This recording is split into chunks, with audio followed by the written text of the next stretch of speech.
Allez-y. Une question, professeur.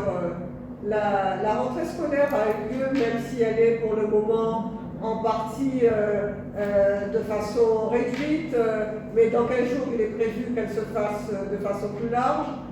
Normalement, monsieur le préfet va annoncer dans moins d'une heure l'allègement du confinement. La couverture vaccinale, on est aux alentours de 30%.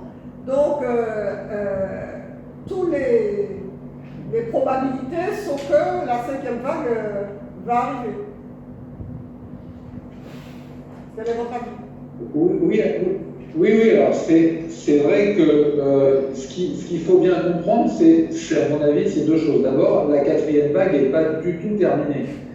On est actuellement dans un niveau quand on regarde le nombre de nouveaux cas par semaine, on est sur un nombre qu'on n'avait jamais atteint dans les 3 vagues précédentes. On est toujours sur un niveau supérieur à ce qu'on a au pire qu'on ait connu dans les 3 vagues précédentes. Donc, ce qui veut dire que même si ça va nettement mieux qu'au milieu du mois d'août, il y a toujours une circulation intense du virus en mars.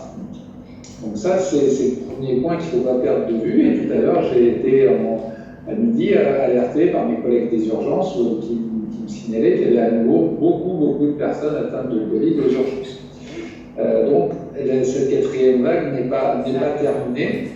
Et c'est vrai que finalement, justement, en termes d'immunité collective, on n'a certainement pas suffisamment progressé. C'est-à-dire que on n'a rien réglé en termes de problème Covid.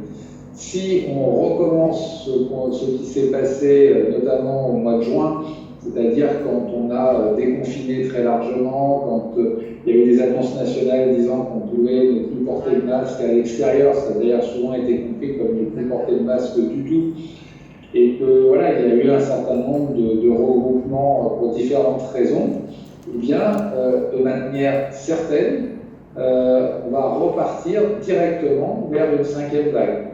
Ce d'autant que le virus prédominant actuel, c'est le variant Delta, qui n'était pas celui qui est à l'origine du début de la 4e vague, c'était encore le variant anglais Alpha, mais là maintenant c'est le Delta, qui est celui maintenant qu'on trouve dans le monde entier, et qui est particulièrement contagieux. Donc si on relâche tout d'un coup, et qu'il n'y a pas de prise de